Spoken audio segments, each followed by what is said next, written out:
Hello friends, my name is Amisha. आप देख रहे हैं आपके अपने यूट्यूब चैनल स्टडी एवरीडे में। आप सबों का हार्दिक स्वागत है मेरे यूट्यूब चैनल पर।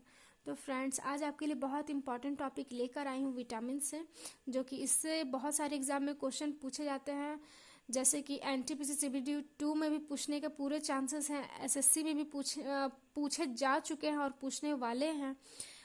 पीसीएस तक में विटामिन से रिलेटेड बहुत सारे क्वेश्चन बनते हैं। तो फ्रेंड्स, आपसे रिक्वेस्ट है कि मेरे वीडियो को लाइक शेयर और सब्सक्राइब करना ना भूलें। तो चलते हम लोग अपने सेशन की ओर। फंक ने निम्नलिखित में से किसका आविष्कार किया था? तो फंक ने विटामिन का आविष्कार किया था 1911 में। तो चलते हम लोग सेकंड क्वेश्चन की ओर। विटामिन्स क्या है? तो विटामिन्स कार्बनिक यौगिक है। लेते हैं हम लोग अपना थर्ड क्वेश्चन। विटामिन के वर्ग में प्रति यूनिट कैलोरी की मात्रा सर्वाधिक होती है। तो सबसे ज़्यादा फैट में होता है, मीन्स वसा में सबसे ज़्यादा कैलोरी पाया जाता है, सबसे ज़्यादा एनर्जी आपको फैट में ही मिलता है। सेब का हृदय रोगियों के लिए विशेष महत्व है क्योंकि ये बड़े स्रोत है किसका? तो पोटेशियम का। सेब में सबसे ज़्यादा पोटेशियम पाया जाता है और पोटेशियम इससे मैं रिलेटेड सेब से रिलेटेड मैं एक दो बात आपको बताती हूँ। देखिए, पहले तो यह पोटेशियम पाया जाता है। तो पोटेशियम का काम क्या है? तो जो भी हृदय के रोगी हैं, कोलेस्ट्रॉल जो बहुत ज़्यादा बढ़ जाता है तो उसको कम करने में पोटेशियम का काम आता है। एक क्वेश्चन यहाँ से एक और बनता है। सेब का लाल होने का कारण क्या होता है? तो एंथोसाइनिन। एंथोसाइनिन के कारण सेब लाल रंग होता है। तीसरा क्वेश्चन ये है, तीसरा मैं आपको क्वेश्चन बताती हूँ कि सेब में और कौन से तत्व पाए जाते हैं? तो ये एंटीऑक्सीडेंट पाया जाता है जो कि ब्लड को आगे बढ़ाने में, मीन्स सर्कुलेट करने में बहुत ज़्यादा उपयोगी होता है। तो इसलिए सेब का बहुत ज़्यादा इम्पोर्टेंस है हमारे लाइफ में, और ज़रूर से ज़रूर पर डे एक सेब खाना ही चाहिए। कोलेस्ट्रॉल को बिल्कुल कम रखता है, एंटीऑक्सीडेंट प्रोवाइड करता है। तो ये सब बहुत बेनिफिट है सेब का। मानव आहार में पॉलिश किए गए चावल में उपयोग से निम्नांकित रोग हो जाता है। तो कौन सा? जैसे पॉलिश किया हुआ जो चावल होता है वो खाने से बैरी बैरी रोग हो जाता है। बैरी बैरी रोग ये बहुत सुने होंगे। वो चावल जो ज़्यादा पॉलिश करके जो मार्केट में आता है उससे बैरी बैरी रोग होने के खतरे होते हैं। तो हम चलते हैं अपने अगले क्वेश्चन की ओर। विटामिन सी का सबसे उत्तम स्रोत है आंवला। तो जो भी खट्टे पदार्थ होते हैं, खट्टे पदार्थ को स्कॉर्बिक एसिड बोला जाता है। इसका विटामिन सी का स्कॉर्बिक एसिड नाम है। और खट्टे पदार्थ जो भी हैं उसमें विटामिन सी आपका मिलता है। जैसे कि संतरा हो गया, नींबू हो गया, आंवला हो गया, आम हो गया, ये सब में विटामिन सी पाया जाता है। चलते हम लोग अपने अगले क्वेश्चन की ओर। घाव भरने के लिए किन विटामिन में से सहायक होते हैं?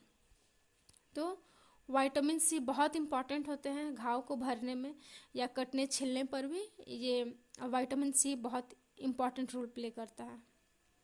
तो हमारा अगला क्वेश्चन है, रक्त का थक्का बनने में किस विटामिन की आवश्यकता होती है? तो विटामिन के। विटामिन के का बहुत इम्पॉर्टेंट है हमारे रोल में, हमारी ज़िंदगी में बहुत इम्पॉर्टेंट रोल प्ले करता है। देखिए, विटामिन का कमी अगर किसी को हो जाएगा तो उसका ऑपरेशन कभी नहीं हो सकता है, क्योंकि अगर ऑपरेशन उसका हो जाएगा तो सारा ब्लड बह जाएगा बॉडी से। इसीलिए जिसको भी विटामिन के का प्रॉब्लम है, बीमारी है उसको, तो उसका ऑपरेशन नहीं किया जाता है। क्योंकि वो तो जैसे ऑपरेशन होता है तो ब्लड हवा के में संपर्क में आकर वो जमने लगता है और जो ऑपरेशन किया हुआ होता है वो भरने लगता है। लेकिन विटामिन के का जिसको भी प्रॉब्लम है, वो हवा के संपर्क में ब्लड आएगा भी लेकिन सब बह जाएगा, वो जमने का कोशिश नहीं करेगा। तो इसीलिए विटामिन के का हमारा के बहुत इम्पॉर्टेंट रोल प्ले करता है हमारे लिए। तो हम लोग चलते हैं अपने अगले क्वेश्चन की ओर। विटामिन सी का रासायनिक नाम क्या है? तो विटामिन सी का स्कॉर्बिक एसिड। हम लोग विटामिन सी को स्कॉर्बिक एसिड के नाम से भी जानते हैं। स्कॉर्बिक एसिड जो भी हम लोग खट्टा पदार्थ होता है, फॉर एग्जांपल संतरा हो गया, नींबू हो गया, आम हो गया, आंवला हो गया, ये सब विटामिन सी का उदाहरण है। तो हमारा अगला क्वेश्चन है, विटामिन डी का स्रोत है। तो विटामिन डी का स्रोत है सूर्य के किरण। सूर्य का जो भी किरण आता है उससे हम लोग को विटामिन डी मिलता है।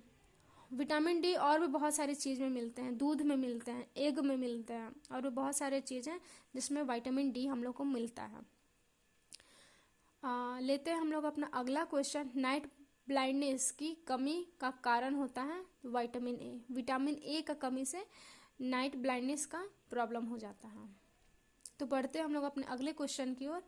मानव शरीर में विटामिन ए संचित रहता है कहाँ? तो लीवर में। यकृत मीन्स लीवर में होता है, संचित होता है विटामिन ए।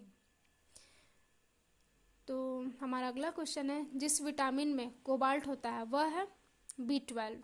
B12 को हम लोग साइनोकोबालामिन बोलते हैं।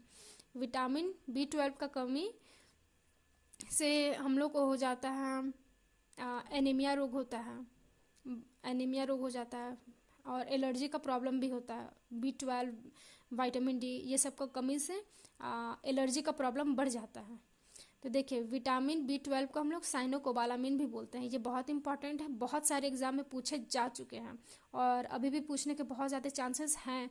NTPC CBT 2 में, SSC में, रेलवे में, PCS एग्जाम में, तो आप बिल्कुल एक नज़र में क्वेश्चन को रखेंगे।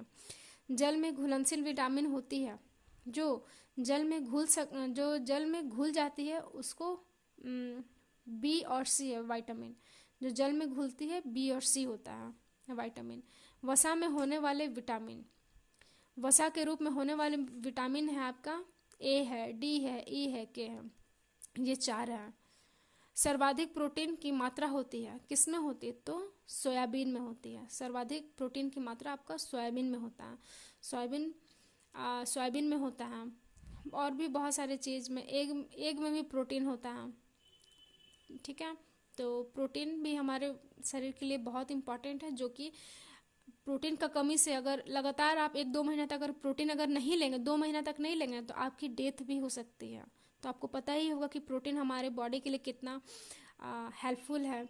इसीलिए सबको हमेशा शुरू से बोला जाता है कि दूध पीजिए, चावल अच्छे से खा लीजिए, दाल हमेशा पर डे पीना चाहिए, सोयाबीन हमेशा खाना चाहिए। सब में प्रोटीन होता है, अच्छा खाना, खाद्य पदार्थ है ये, तो हमेशा ये खाना चाहिए। तो हमारा अगला क्वेश्चन है, विटामिन डी में निम्नलिखित में से क्या पाया जाता है? तो कैल्सीफेरॉल पाया जाता है विटामिन डी में। तो विटामिन डी हम लोग को मिलता है, दूध में मिलता है, अंडा में मिलता है, सूर्य का किरण से मिलता है। तो हमारा अंतिम क्वेश्चन है, किस में विटामिन ए की मात्रा अधिक है? तो गाजर और आम में। देखिए, मैं आपको बताई थी कि विटामिन